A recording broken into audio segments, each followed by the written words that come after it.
Nah, kita mulai, Mas-mas, Mbak-mbak ya. Bismillahirrahmanirrahim. Assalamualaikum warahmatullahi wabarakatuh. Waalaikumsalam warahmatullahi wabarakatuh, Pak. Ya, Waalaikumsalam.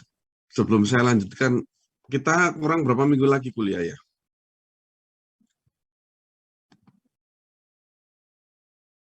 Kurang 3 minggu lagi. Tiga dengan hari ini ya?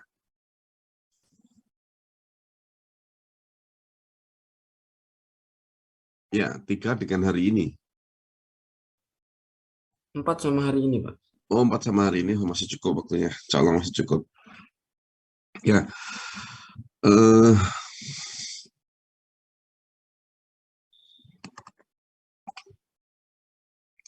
ya kita lanjutkan. Sudah kelihatan PPT-nya Pak Fajar? Sudah, Pak. Sudah ya. Ini karena liburnya atau kosongnya terlalu lama, saya dulu, saya overview lagi materi yang sudah saya berikan ya. Ceritanya kan kita ini mau merencanakan perkerasan yang lentur dulu, karena kalau yang kaku kan belum, insya Allah setelah ini kita selesaikan dulu yang lentur ya. Perencanaan lentur itu sekali lagi yang ini apa namanya gambarnya kira-kira, jadi kita menentukan jenis materialnya apa saja, terus tebalnya berapa saja ya. Terus perkerasan lentur kalau jalan baru itu strukturnya masih begini, yang atas surface, yang bawah itu base, bawahnya lagi subbase. Itu sudah standar ya. Ini terutama yang untuk jalan baru. Jadi jalan baru itu seperti ini strukturnya. Nah, yang sekarang mau kita lanjutkan belajar itu ya menentukan ini berapa tebelnya, kemudian berapa tebelnya surface ini, terus jenis materialnya apa. Terus ini juga yang kedua base ini berapa tebelnya, materialnya apa. Kemudian lapisan pondasi bawah atau subbase tebel berapa, materialnya apa. Gitu kira-kira ya yang hari ini. Terus sudah saya jelaskan juga kalau secara ini ya gambarnya lebih baik ya. Ini D1 ini tebelnya, D2 tebelnya, D3 tebelnya. Ya, gitu ya. Terus yang tanah dasar itu karena dia sebagai lapisan yang akan mendukung perkerasan ini, jadi perkerasan ini yang menerima beban dari roda kendaraan. Ya, ada syaratnya minimal harus 3%, kan gitu kemarin ya. Terus, kalau untuk mencari gimana caranya? Karena nilai CBR ini banyak sekali variasinya. Kalau di sepanjangnya jalan kita itu, antara titik yang satu dengan titik yang lain pasti akan berbeda.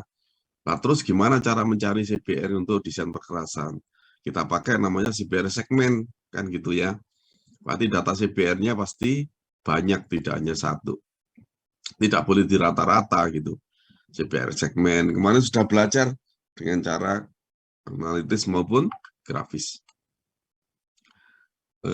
Ini materialnya yang biasa dipakai untuk perkerasan jalan. Yang atas itu apa sih? Lapisan yang yang paling atas itu surface ya. Oh, ini kita mulainya dari bawah, pondasi bawah ya. Pondasi bawah itu umumnya sirtu ya. Kemudian pondasi ini sirtu kelas A, B, C, bisa tanah lempung kepasiran, bisa agregat. Agregat itu batu pecah itu. Kalau pernah lihat batu yang dipecah-pecah jadi kecil-kecil itu namanya stabilis agregat ya, dengan semen. Atau tanah, boleh tanah gitu.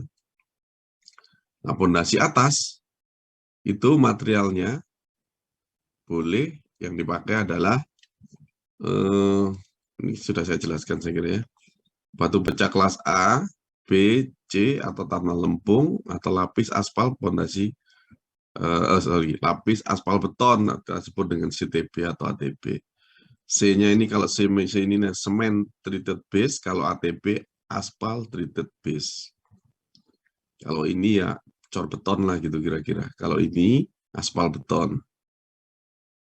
Ingat-ingat ya aspal beton itu apa? Saya jelaskan bolak-balik.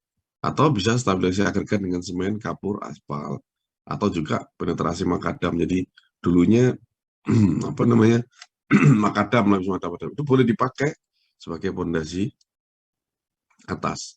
Yang penting syaratnya CPR minimumnya harus 50%, indeks plastisitasnya harus kurang dari 4.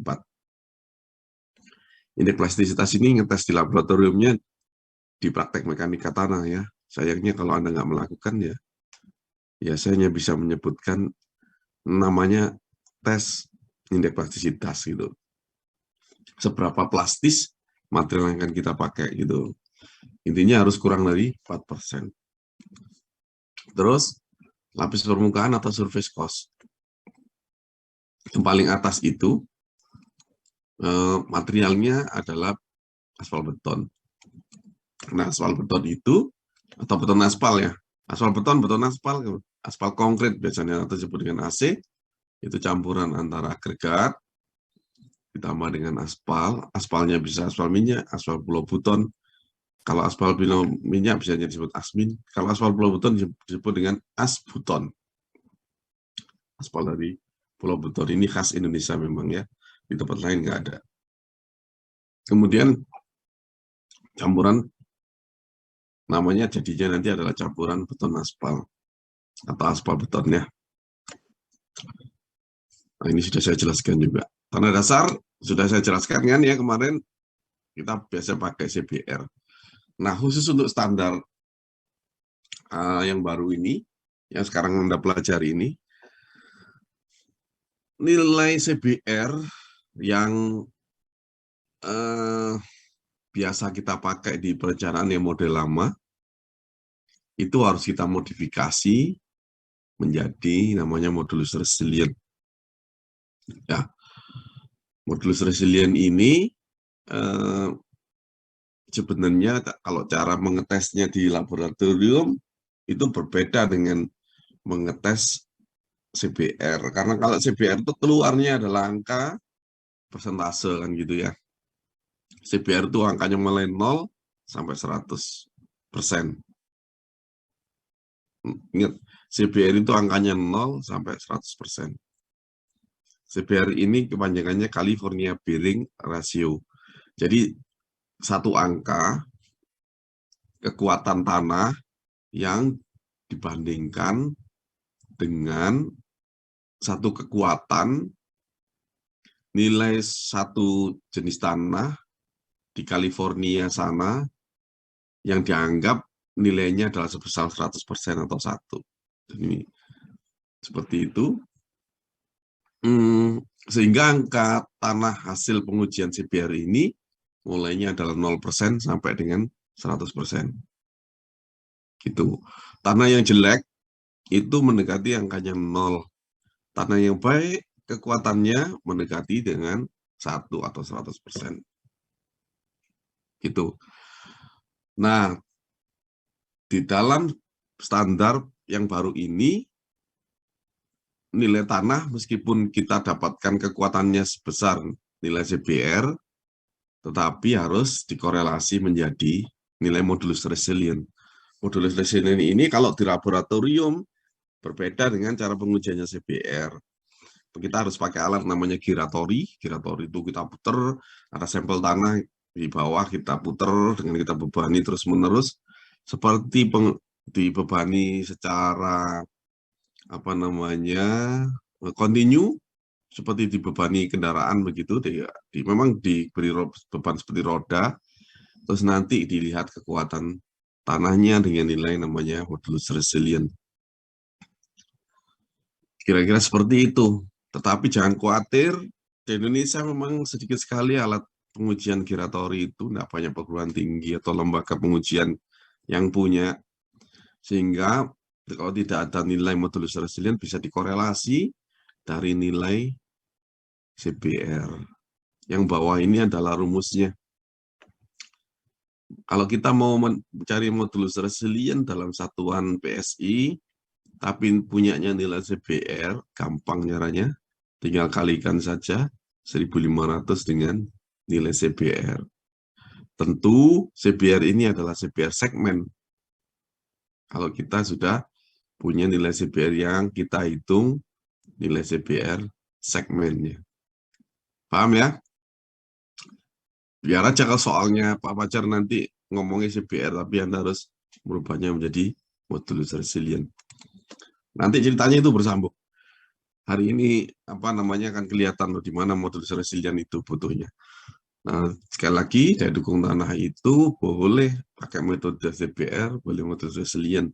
Ada juga nilai K atau modulus seleksi tanah. Ada juga nilai DCP.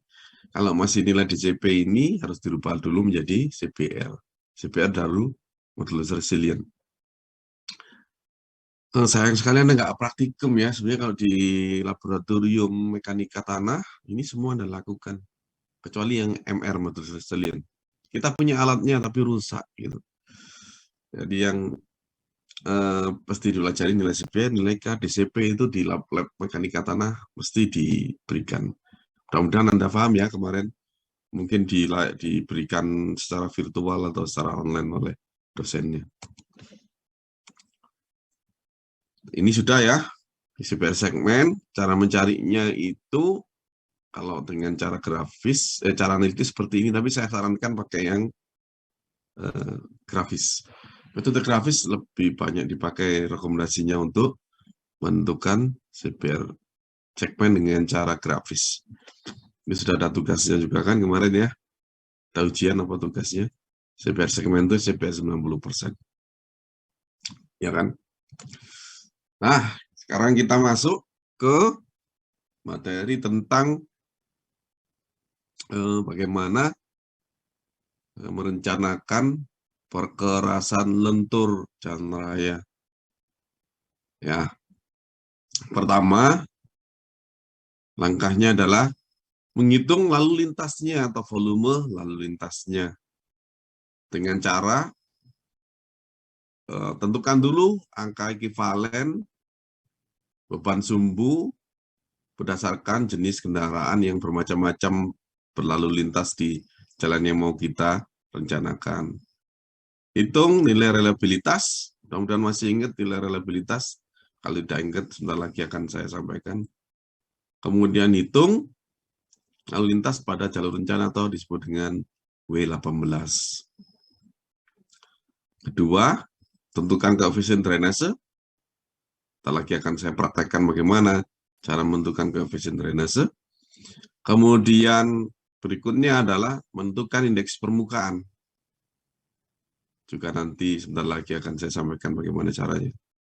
Kemudian menghitung koefisien kekuatan relatif material yang akan kita pasang di perkerasan yang 3 lapis tadi itu.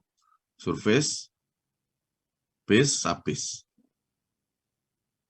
Ya, apakah kita akan pakai permukaan beton aspal ya sebagai surface cost-nya? Apakah kita mau pakai granular sebagai base layer-nya? Apakah kita akan pakai fondasi bawah yang granular juga sebagai subbase-nya? Gitu. Atau kita pakai lapis fondasi bersemen. Ini apa sebutannya kalau bersemen? Supaya nyambung ya dengan gambar yang tadi. Ini CTB, yang ini ATB.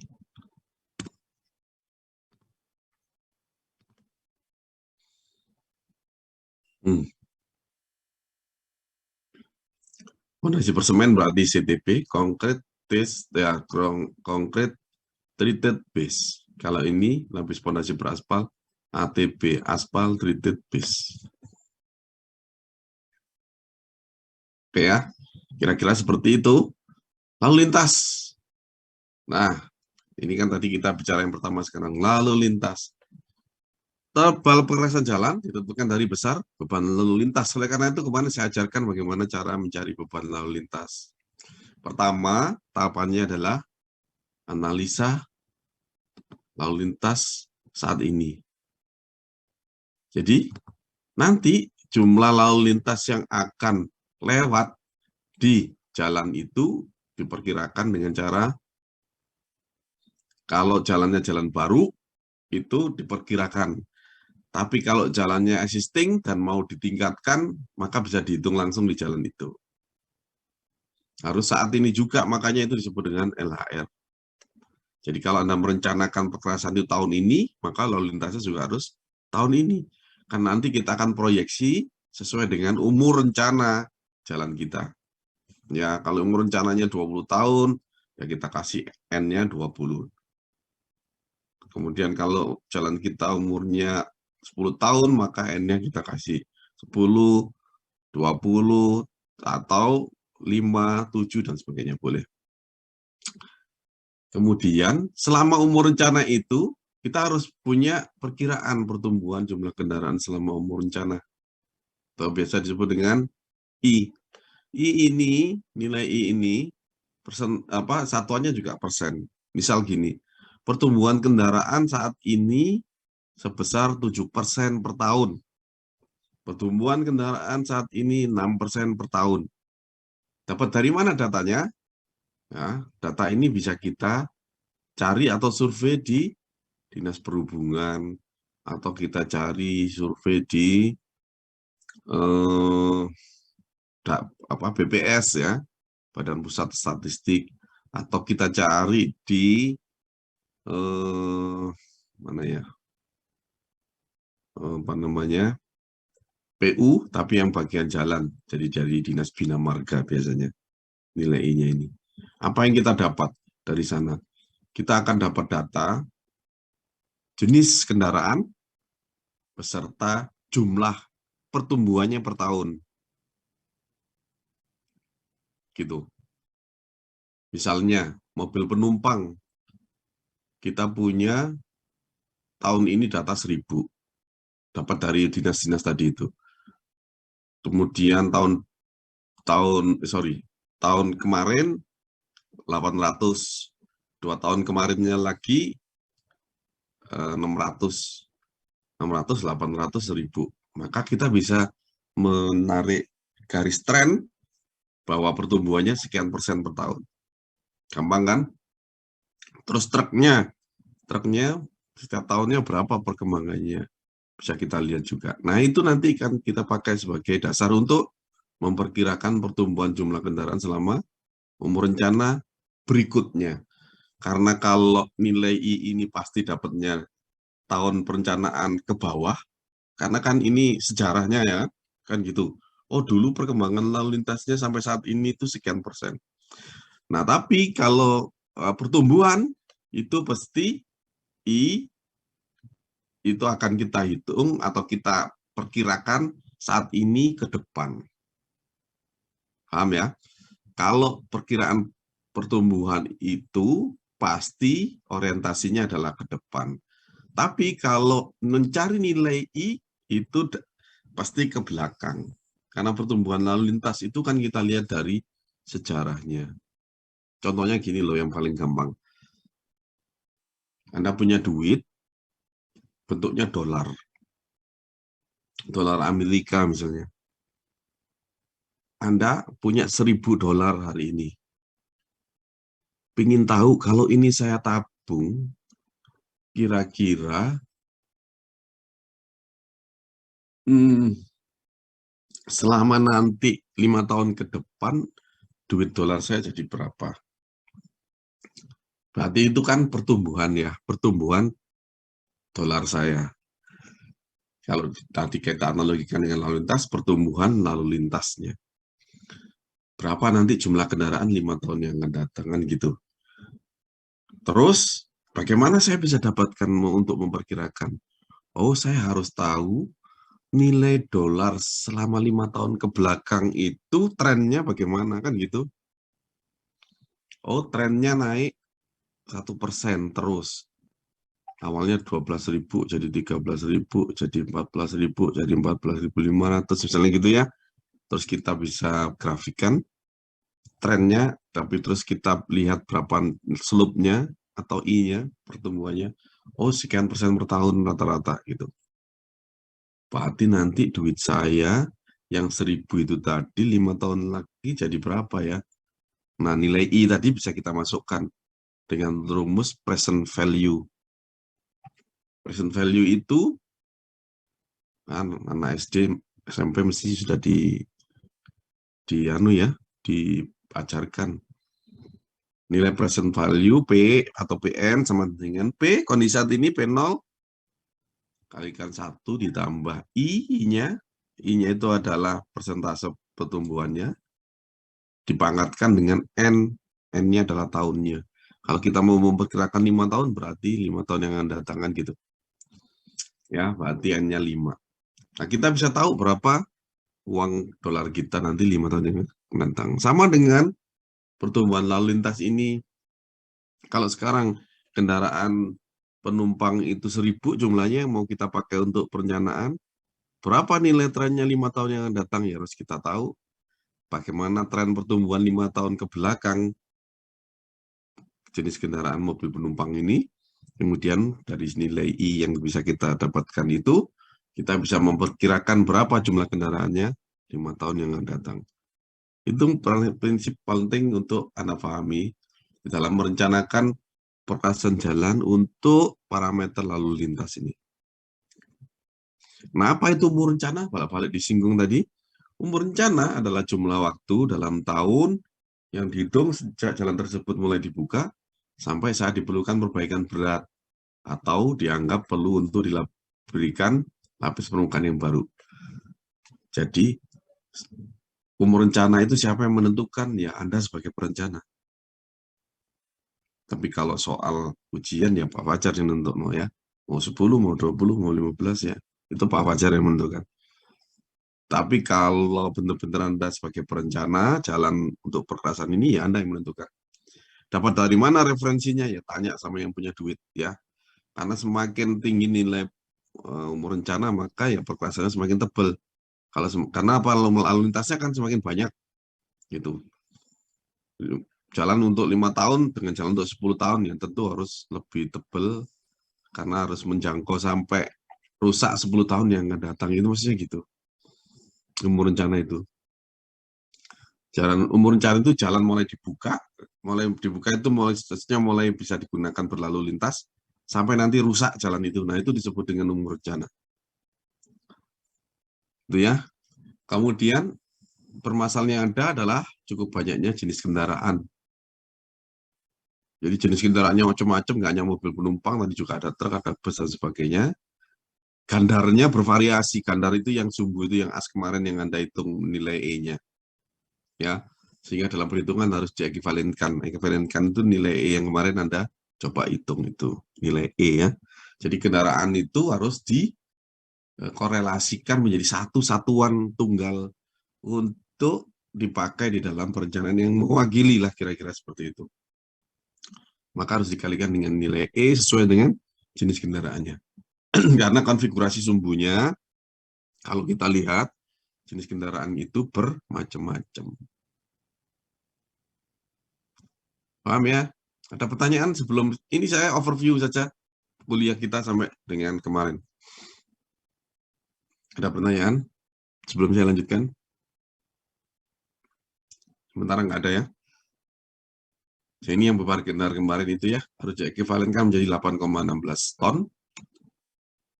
Jadi karena jenis kendaraan yang bermacam-macam, kita harus pilah-pilah menjadi mana yang STRT, mana yang sumbu tunggal roda ganda STRG, atau yang sumbu double roda ganda, atau yang sumbu 3 ya, TR ini STRG. Maka kita punya konfigurasi sumbu seperti ini. Nilai E-nya ini ada rumusnya, ini juga ada rumusnya, ada rumusnya, ada rumusnya. Ini rumusnya masing-masing.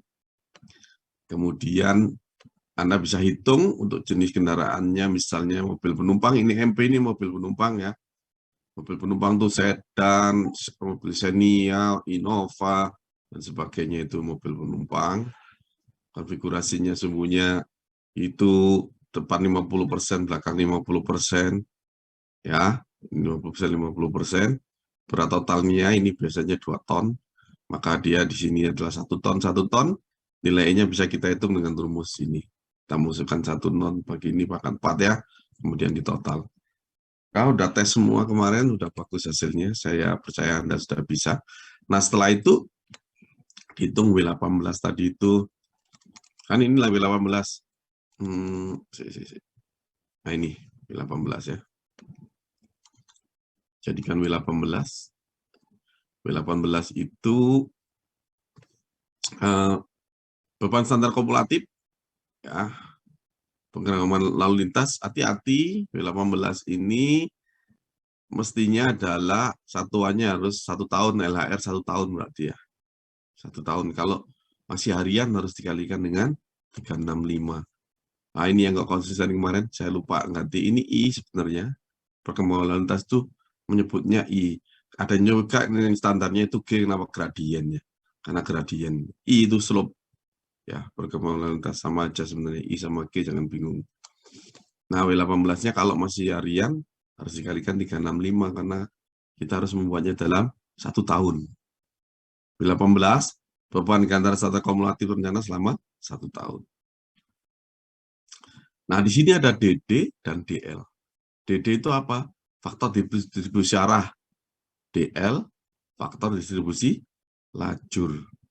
Ini Anda bisa dapatkan angkanya di buku standarnya masing-masing. Tergantung dari apa? Tergantung dari jenis atau klasifikasi fungsi jalannya.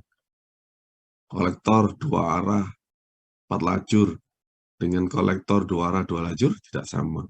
Distribusi arah dan lajurnya. Saya nggak nyebut ngulang lagi lajur dan jalur ya, atau arah. Karena itu sudah diberikan di materi geometrik sebelumnya. Misalnya gini, faktor nilai distribusi arah itu yang DD itu umumnya diambil 0,5. Tapi sebenarnya di beberapa penelitian tuh boleh diambil mulai angka 0,3 sampai 0,7. Karena pada umumnya satu ruas jalan itu ya,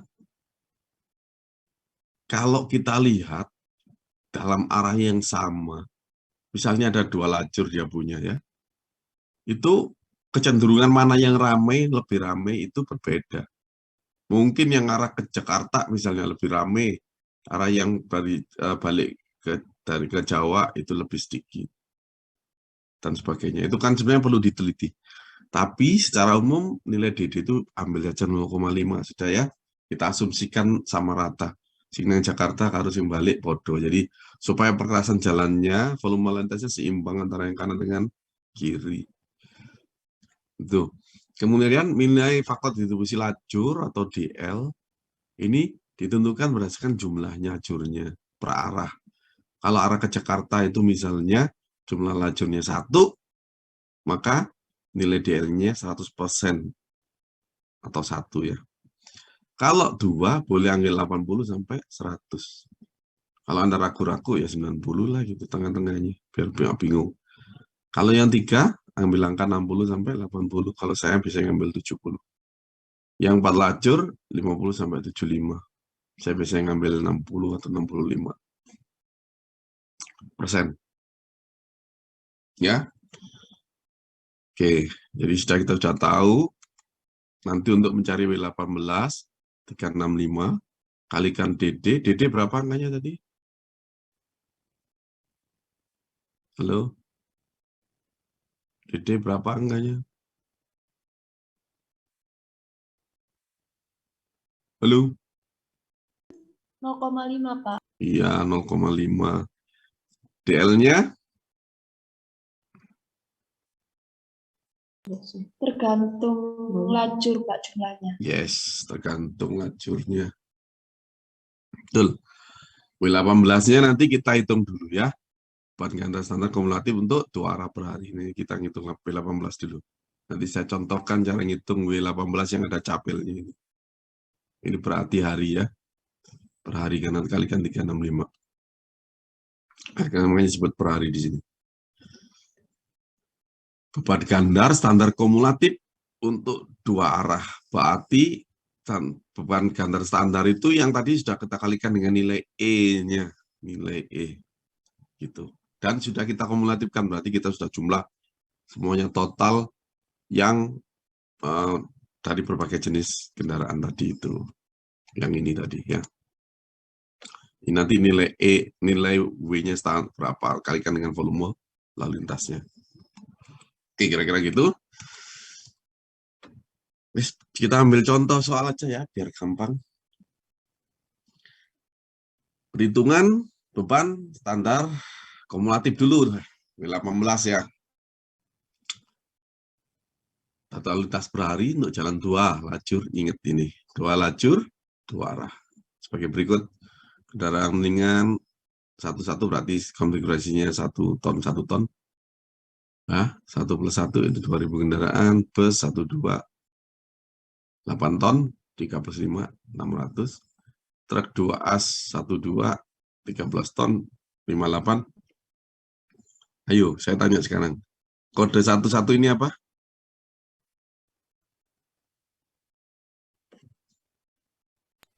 Roda, Pak. Ya, sumbu ya, jangan roda. Sumbu. Ya, Pak. 1 itu sumbu tunggal roda tunggal. Jadi ini konfigurasinya depan, yang depan ini sumbu tunggal roda tunggal, roda belakangnya sumbu tunggal roda tunggal juga. Gitu ya. Bus 1.2. Apa artinya?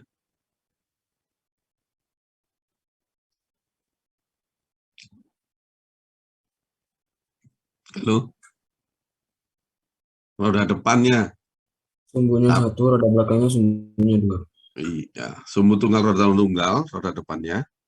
Roda belakangnya sumbu tunggal roda ganda. Diingat-ingat ya. Iya, Pak. Truk 2as 1.2 sama dengan bus tadi.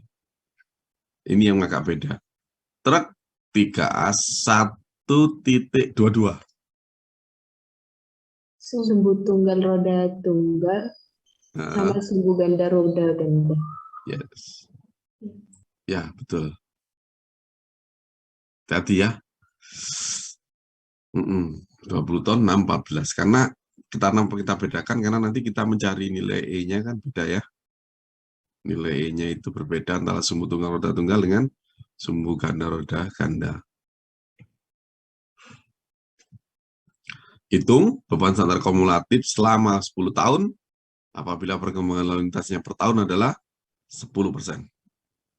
Jadi setiap tahun dia meningkat 10% jumlah perkembangan lalu lintasnya. Ini kita samakan antara kendaraan ringan, bus, truk 2as, truk 3as dengan perkembangan lalu lintas yang sama. Kalau Anda mau lebih detail sebenarnya, kendaraan ringan tentu pertumbuhannya akan sedikit berbeda dengan bus, dengan truk 2as dan truk 3as kan tidak sama. Jadi sebenarnya tidak boleh semuanya dikebiayai menjadi 10%. Tapi dalam soal ini, kalau karena menemui soal seperti ini, anggap pertumbuhannya semuanya adalah 10%. Kita buat saja tabel seperti ini. Seperti kemarin ya, mobil penumpang,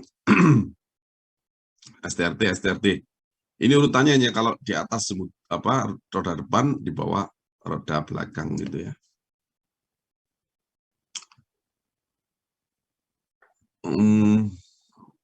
Mobil penumpang karena roda depannya sama-sama STRT, ya berarti 1 ton.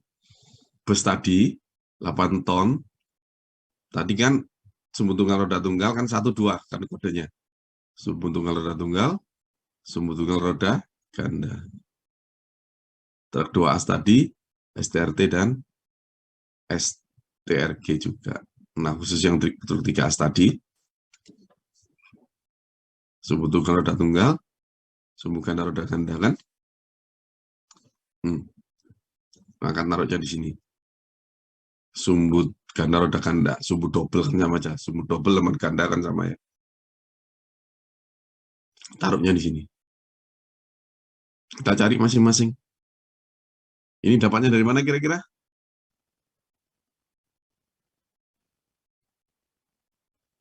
Halo. Masya lupa.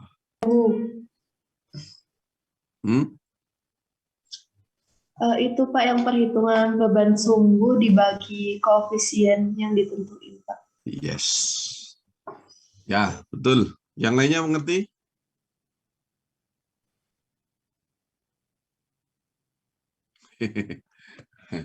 Masih nggak ampuh. 1 ton dibagi dengan berapa, Mbak? 5,4. Yes, dipangkatkan 4 Empat. ya. Ketemunya ini. Dan seterusnya. Yang ini berbeda, hati-hati. Kalau ini berapa?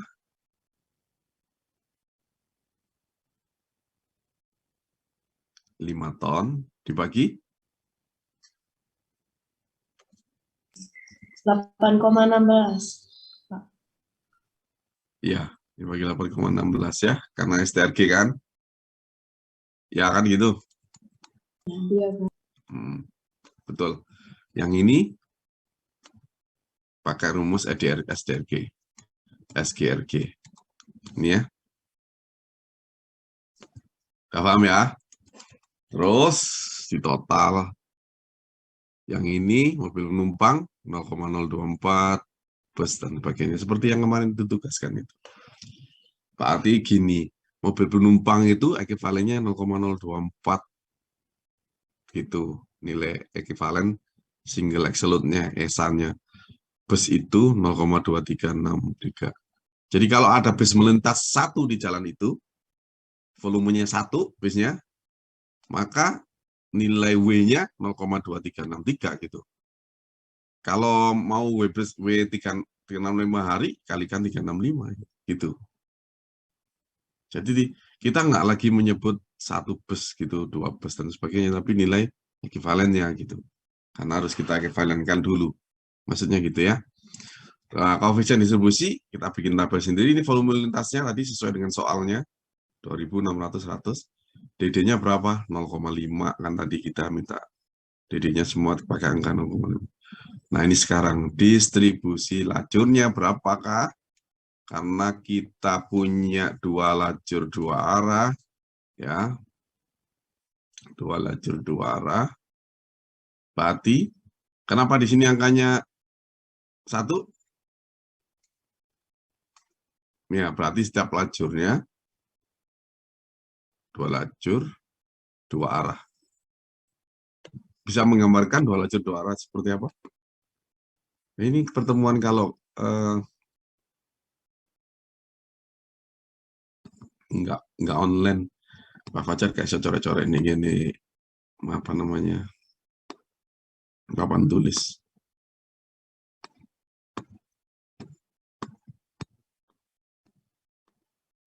Jadi jelek ya.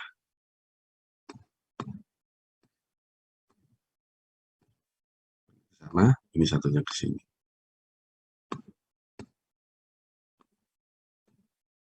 Ya, 2 lajur, 2 lajur, 2 arah. Kan gini bentuknya ya. Berapa persennya? Berarti jumlah lajur per arahnya berapa? 1 kan? Maka nilainya 100%. 100% itu sama dengan 1.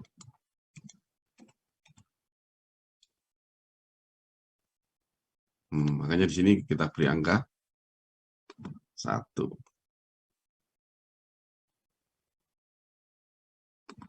Ini kita beri angka 1. Paham ya? Nah, berapa W18-nya per tahun? 2000 kali 0,5 kali 1 kali 0,024.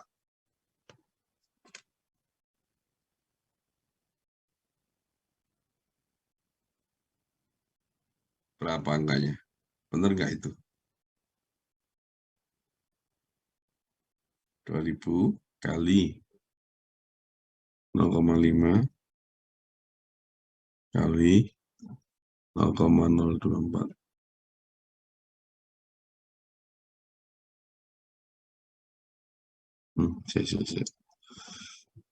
Oh, kali 365.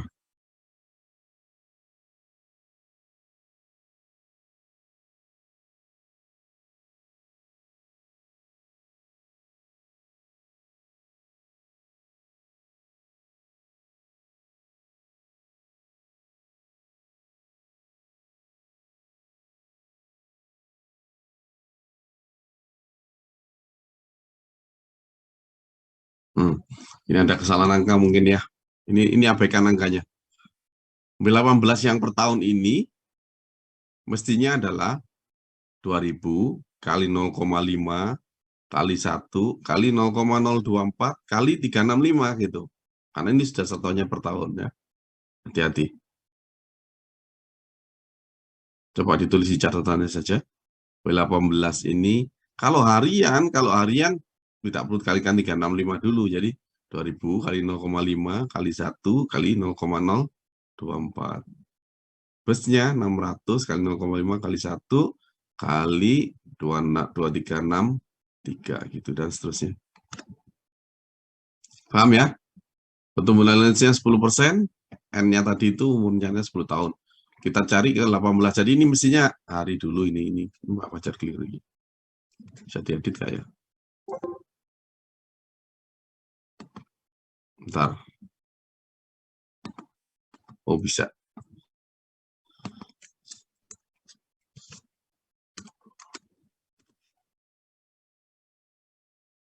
Ini baru dikalikan 1 tahun.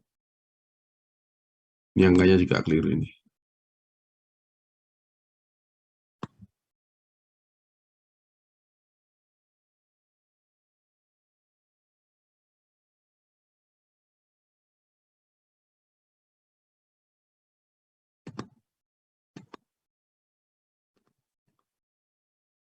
Hmm.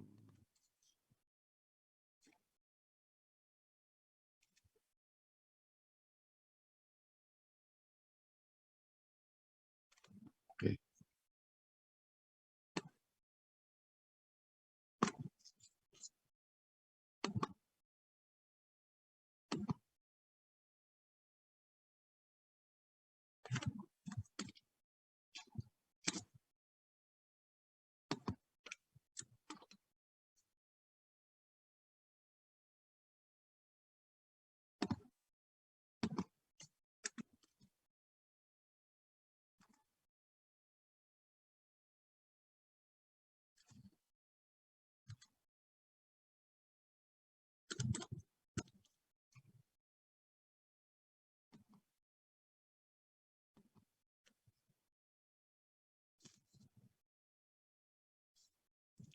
Kali 0,0024. Yang ini 300 kali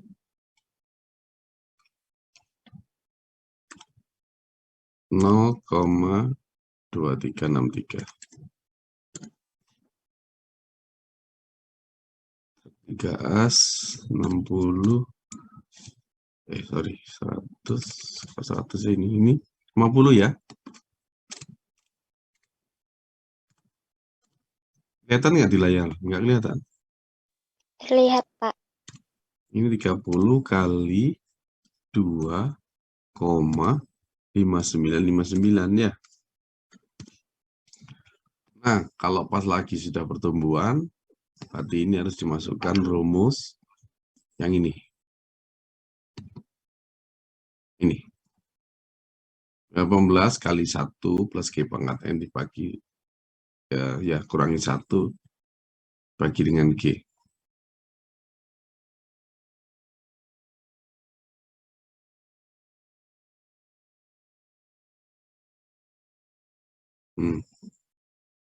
Masukkan rumus ini.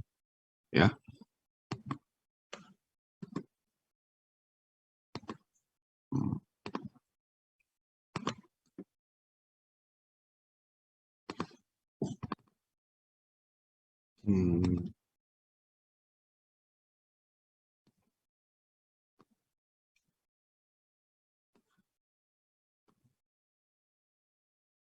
Ini saya kasih materinya.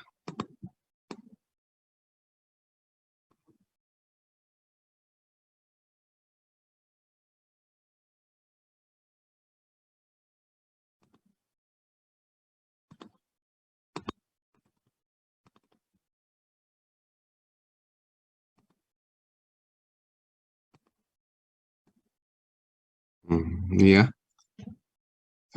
Taruh mana ya? Sini aja. Kok ini nggak hilang ini? Ntar.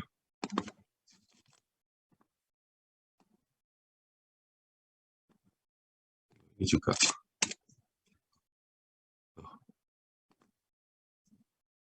Terus ini ya, saya taruh sini ya.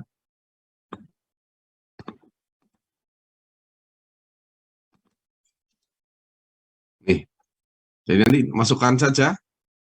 Ini dikalikan, ini kan harian dikalikan dengan 1 plus G, G-nya masukkan 0,1, pangkatnya N, N-nya 10. Dibagi dengan ini. Jadi masing-masing nanti ada angkanya, kemudian dijumlah.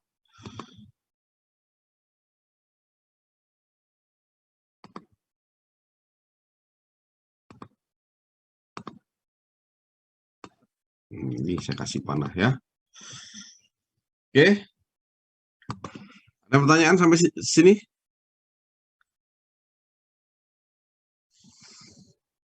Gampang ya. Terus dijumlah. Nah, jumlah ini nanti adalah sebagai WT-nya atau W tadi itu yang dimaksud dengan ini tuh W tahunan yang ini nah. Yang W18 itu yang itu tadi. Nah, ini totalnya adalah W18 itu di sini nanti. Ini jadi W18.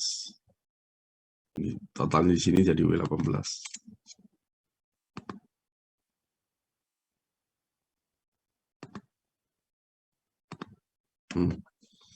Ini WT jadi W18. Oke?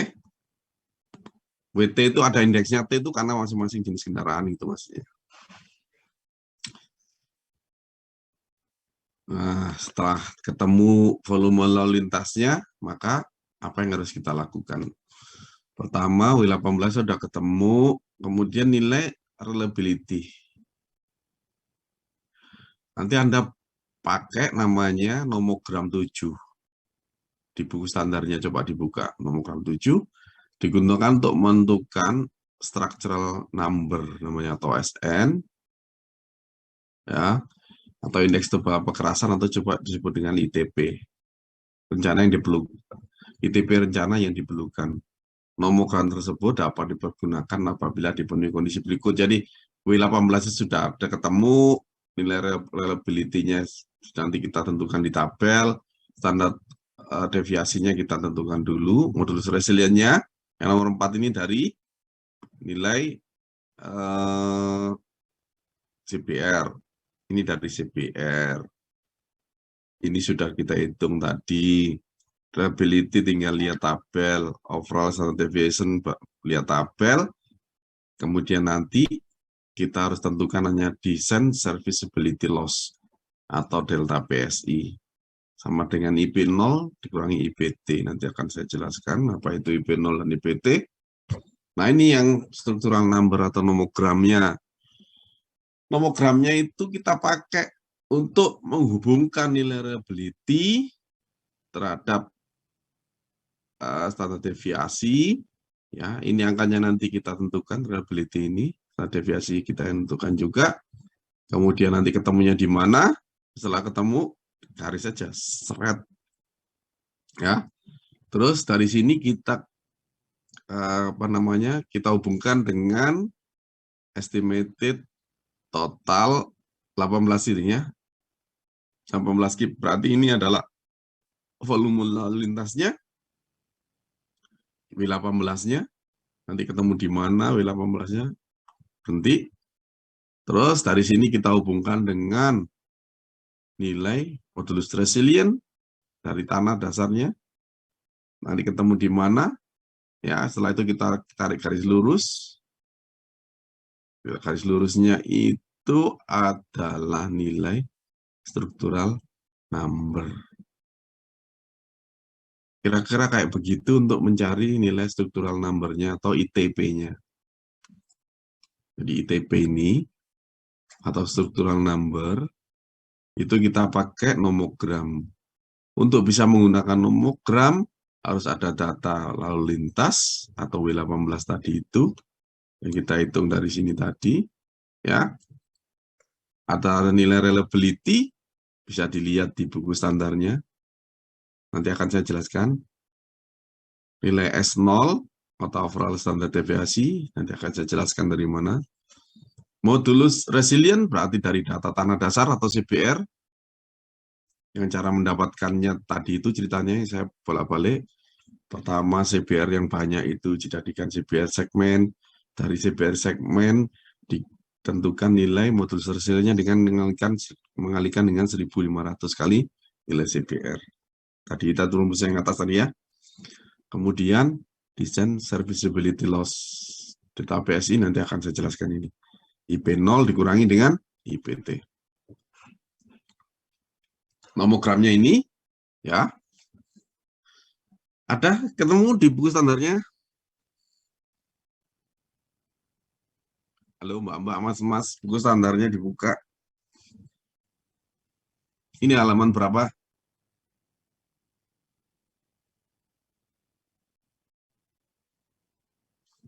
Halo.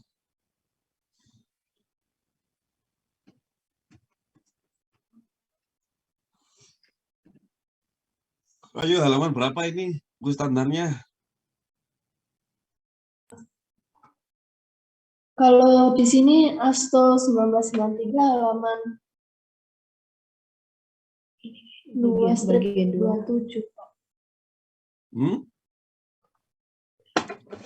Persis seperti ini nomogramnya.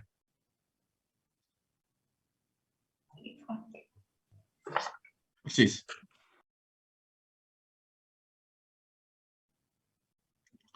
Beda apa persis?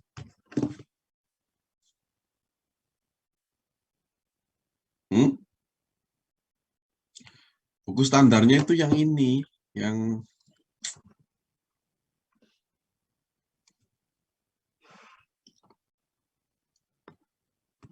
nih, PDT 01 2020B ya.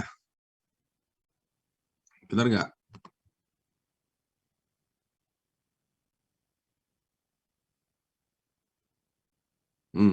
Atau kalau mau tambahin pelengkap pedomannya yang ini. Yang ini loh. Yang kemarin tuh loh, sudah dapat loh. Udah dicari nomogramnya lah ya nanti. Pak Pacar nggak apa namanya, nggak ngulang-ngulang.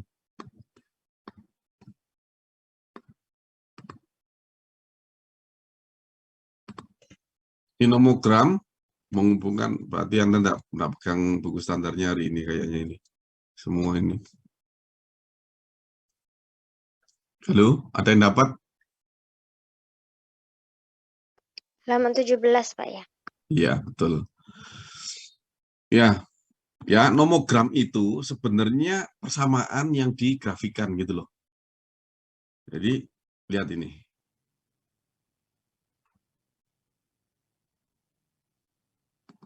Ini kan persamaan. Nomogram solve ini ya. Log 10 W18, berarti ini log 10 W18 sama dengan ZR ditambah S0. Z-nya enggak ada di sini. ZR itu S0 ditambah log SN serial number, berarti struktural number. Struktural number itu sini. Ya kan? Plus 1 dikurangi 0,20 log dan sebagainya. Kalau Anda memasukkan persamaan ini kan ruwet ya. Sulit, karena itu dimudahkan dengan gambar. Jadi mencari SN itu tidak perlu memasukkan dalam persamaan, kalau mau ya boleh sebenarnya sini. SN atau struktural number yang nanti kita pakai untuk dasar perencanaan itu sama dengan ini.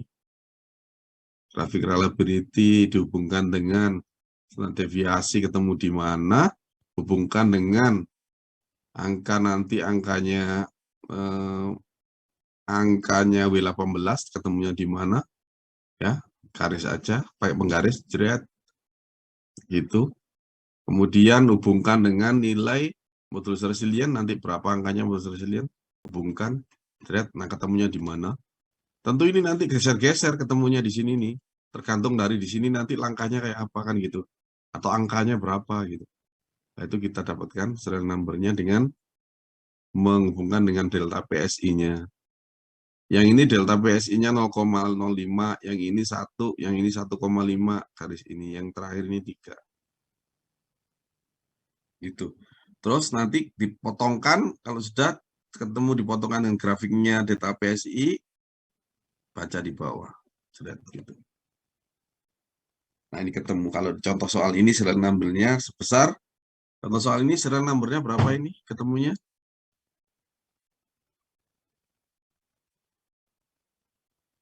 Itu loh kayak melok-melok, 5. Ya, 5 ya. Delta PSI-nya ini 2. Ya, betul ya. Ayo dicari ini nomogramnya. Nah, nanti serial number atau ITP tadi itu dimasukkan dalam persamaan ITP atau serial number sama dengan A1 kali D1 tambah A2 kali D2 tambah A3 kali D3.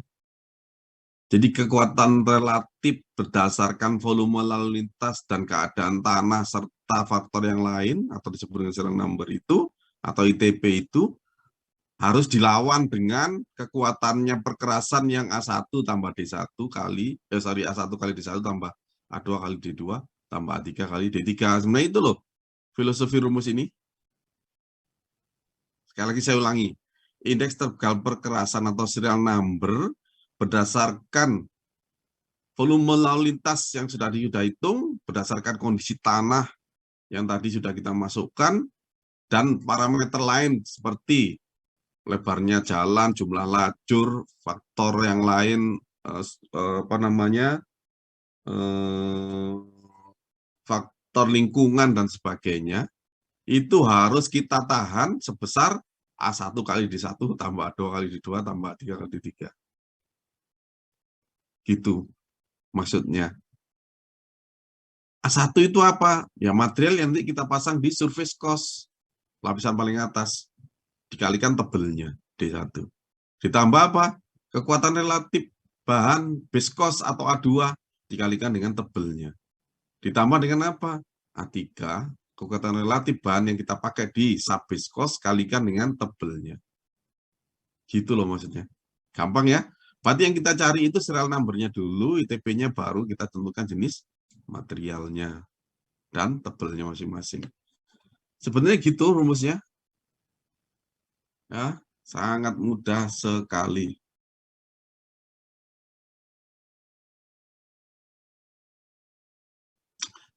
Nah, kalau ternyata di sini itu drainasenya belum dipertimbangkan, maka bisa kita masukkan faktor drainase. Sehingga persamaannya itu harus dimodifikasi. Ya, kalau drainase itu biasanya yang mempengaruhi adalah di lapisan bawah. Surface tidak. Sehingga di sini A1 kali D1 tambah A2 kali D2 kali M2 ditambah A3 kali D3 kali M3. Tebal dan jenis material itu kalau faktor drainasenya kita masukkan, maka M2 di sini adalah koefisien drainasenya yang harus masuk di lapisan pondasi atas atau base. Kemudian lapis pondasi bawah atau surface. Ya, kenapa yang lapisan atas itu yang kita masukkan? Ya, dia kan yang langsung kontak ya. Terus yang kemudian kalau nggak ada drainasenya, mestinya dia lapisan kedap ya. Lapisan kedap itu ya tidak bisa ditembus. Yang bisa ditembus itu lapisan bawahnya karena yang bawahnya itu adalah material granular biasanya berbutir. Bisa batu pecah, bisa sirtu. Itu kan sangat rentan terhadap drainase. Maka koefisien drainase kita masukkan di base cost dan sub base cost. Hanya itu saja bedanya. Ini sudah saya jelaskan tadi di rumusnya yang di atas itu, yang di nomogram. Nah, apa itu reliabilitas? R itu, karena di sini tadi. Ini kan kita harus mencari nilai reliabilitas. Nilai reliabilitas itu adalah suatu konsep untuk menyertakan derajat kepastian atau degree of certainty namanya ke dalam proses perencanaan. Maksudnya gini, kalau Anda merencanakan tanpa adanya nilai R ini, seolah-olah kita merencanakan perkerasan jalan ini dengan kondisi sempurna. Lalu lintasnya, hitungnya itu benar. Kemudian tanahnya juga demikian, kondisi tanahnya. Kondisi yang lain pada saat pelaksanaan nanti juga sesuai dengan harapan kita seperti itu. Itu kan namanya membuat suatu perencanaan yang sangat sempurna. Mengidealkan kondisi jalannya, mengidealkan kondisi jalan yang tadi itu di tahap pelaksanaan, mengidealkan lalu lintasnya bahwa itu benar-benar terjadi, 6.000 kendaraan tuh pasti akan lewat. Padahal kan belum tentu, ya kan? Benar nggak? Kondisi tanahnya juga demikian, kita punya data yang banyak, kemudian kita cari 90%, kita anggap itu angka yang ideal. Artinya semua tanah itu ya CBR-nya akan seperti yang kita rencanakan, kan nggak boleh gitu. Paham maksud saya?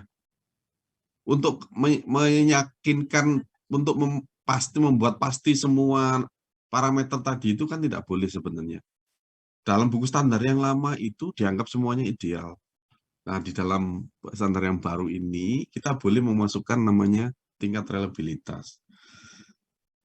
Nah, apa pengaruhnya terhadap jenis jalan? Kalau bebas hambatan, ya kita bisa saja membuat satu nilai reliabilitas yang agak tinggi, mendekati 1. Karena apa? Kalau kita mau bikin jalan bebas hambatan, ya semuanya harus ideal. Betul-betul kita hitung formula lintasnya sesuai dengan kondisinya, karena kan bisa dihitung kan desain kalau bebas hambatan itu lebih mudah. Kemudian kualitas tanahnya kita harus buat lebih teliti. Kita yakin bahwa si pelaksana akan mampu membuat kekerasan jalan yang baik, kita buat angka yang besar juga, sehingga nilai reliability berdasarkan klasifikasi jalan tadi itu semakin tinggi angkanya kalau jenis klasifikasi jalannya adalah yang tertinggi. Yang terendah untuk lokal kita karena nggak yakin bahwa semuanya bisa tercapai sesuai dengan apa yang kita hitung tadi, lalu lintasnya, tanahnya, pelaksanaannya. Nanti ketika membuat jalan itu maka bisa kita angkanya kita ambil lebih kecil. Seperti itu nilai R itu. Nah, nilai standar deviasi itu sebenarnya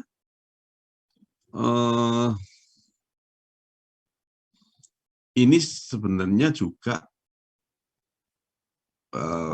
akibat ketidakpastian dari data. Data lalu lintas itu kita tidak hitung selama 1 tahun. Kita hanya mencari pada jam puncak dan sebagainya. Sehingga tetap harus memasukkan namanya reliability dan nilai standar ini, nilai deviasi standar ini. Kalau kita menghitung nilai rata-rata ya nggak bagus, karena itu harus ada kontrolnya. Kontrolnya itu biasanya angkanya adalah kalau kita belajar statistik itu di deviasi standar atau SO ini. Lah nilai deviasi standar itu biasanya nilai rentangnya antara 0,4 sampai 0,5. Mau ngambilnya. Tapi yang umum diambil 0,5. Gitu. Nah, koefisien drainase tadi, yang M tadi, M-nya itu bisa kita nilai baik sekali kalau air hilang di perkerasan jalan itu hanya butuh waktu 2 jam. Loh, Pak, kok bisa demikian? Iya, karena kadang-kadang si pelaksana pekerjaan itu agak sulit untuk membuat drainase ini sebaik-baiknya. Kondisi baik sekali. Apa contohnya? Yang paling banyak nggak ada anggaran ya. Drainasenya jadi jelek. Karena tidak ada kanan kirinya nggak ada drainasenya gitu. Tapi kalau kita yakin bahwa drainasenya baik, 2 jam begitu hilang, koefisien drainase ini bisa kita buat angkanya mulai dari ini ya, terjelek 0,4, terbaik 1,4. Gitu. Ya, Anda sebagai perencana harus punya feeling gitu ya. Kira-kira koefisien drainase saya buat berapa. Kalau Anda biasanya kalau feeling nggak punya feeling, yaitu biasanya sedang diambil angka 1 gitu biasanya ya. Angka 1 itu sudah mewakili atau 0,8 atau 1 dan sebagainya. Itu. Nah, yang indeks permukaan tadi itu balik ke yang nah ini kan ada indeks permukaan atau nilai serviceability loss itu. Kan rumusnya kan delta PSI sama dengan IP0 indeks permukaan awal umur rencana, IPT indeks permukaan akhir umur rencana.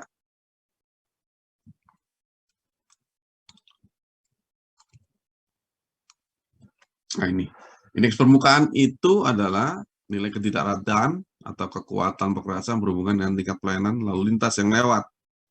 IP itu nilainya antara 1 sampai 2,5. 0 juga ada sebenarnya. Tapi 1 itu dianggap permukaan jalan adanya sudah rusak berat. Kalau 0 ya kayak bisa dilalui gitu.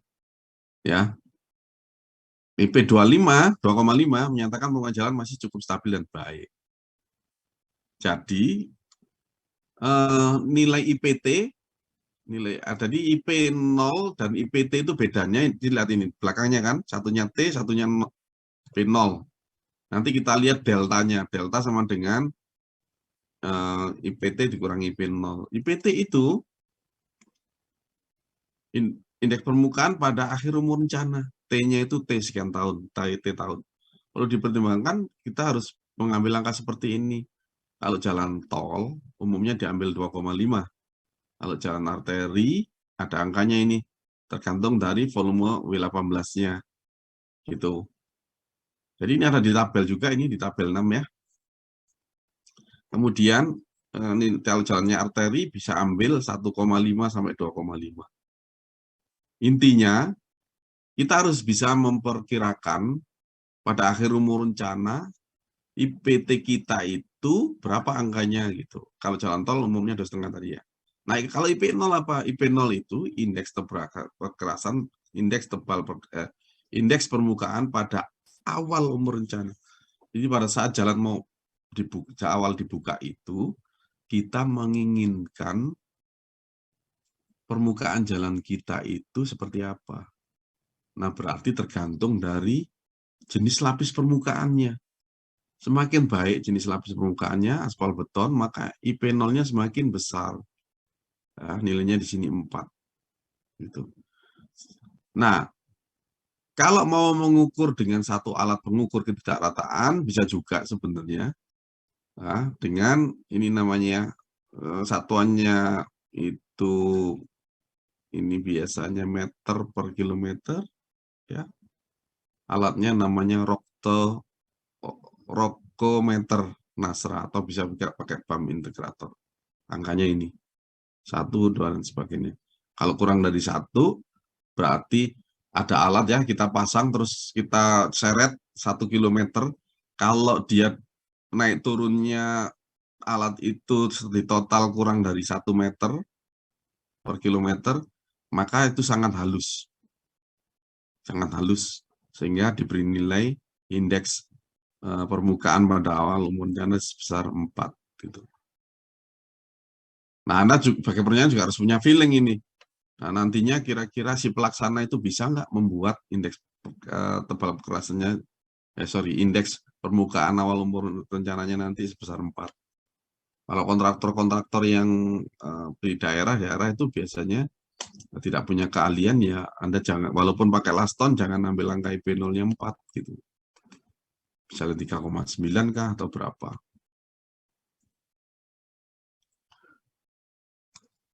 Nah, gitu kira-kira ya. Nah, nanti ini kalau kita sudah punya IPT dan IP0 tadi itu, ya nanti bisa kita hitung berapa delta PSI-nya. Sama dengan IP0 dikurangi dengan IPT. Misalnya IP0-nya tadi kita tentukan laston ya, jenis permukaannya berarti 4, IPT-nya 2,5 karena jalan tol, 4 kurangi 2,5 sama dengan 1,5. Nah, nanti 1,5 itu kita masukkan di sini. Nah, ini 1,5 berarti ini grafiknya. Nah, pada saat nanti kita mempertemukan antara titik ini dengan data PSI-nya, maka kita pilih 1,5 tadi itu. Itu. Nanti bisa kita tentukan berapa nilai struktural number-nya. Ini ya, saya sampai kepada prinsip mencari struktural number atau ITB-nya. Nanti memasukkan ke angka ini sampai dengan ketemu berapa tebal lapisannya dan apa jenis perkerasannya, saya sambung di pertemuan depan. Kalau saya berikan hari ini semua, nanti nggak bisa diterima dengan baik. Pertanyaan? Permisi Pak, mengenai jam pengganti yang minggu kemarin gimana Pak? Monggo, saya insya Allah minggu depan agak longgar. Enaknya kapan? Jadi untuk minggu depan itu hari Senin atau hari Jumatnya, Pak? Sudah tatap muka belum ya, Pauline ya?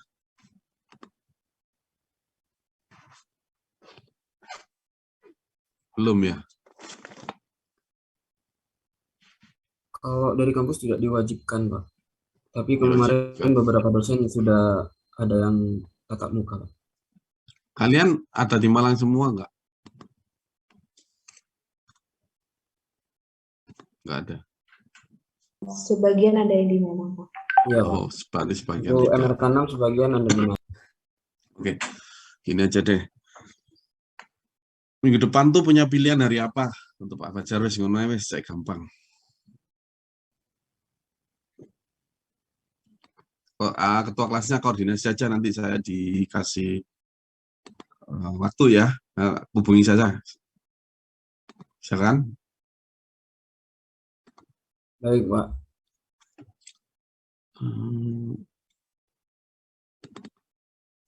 Saya kasih materi hari ini ya, bisa di-download di menu chatnya.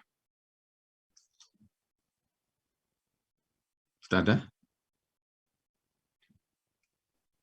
Sudah ada ya. Terus seperti biasa ketua kelasnya tolong di absen, ini jumlahnya 41. Jadi jangan sampai ada selisih. Baik, Pak. Kalau izin silakan disampaikan suratnya di Japri ke saya. Kalau ada yang izin. Sementara itu hari ini sudah 8:30 ya. Sudah cukup lama kita kuliah. Saya rasa cukup dulu ya. Kalau ada pertanyaan disimpan, minggu depan kita belajar lagi sampai merencanakan berapa tebelnya dan apa jenis perkerasannya. Habis, setelah itu kita pindah yang kaku. Perkerasan kaku saya butuh 3 kali pertemuan, udah cukup. Makanya harus ada yang double minggu depan tuh 2 hari gitu. 2 pertemuan ya. Oke, saya akhiri dulu sementara. Terima kasih atas kehadirannya. Saya tunggu absennya. Ini sudah saya print screen juga. Saya nanti tinggal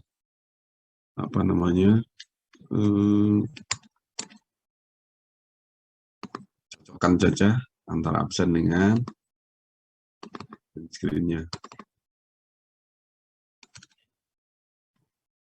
Oke, saya akhiri pertemuan hari ini. Terima kasih, semoga semua sehat selalu. Wassalamualaikum warahmatullahi wabarakatuh.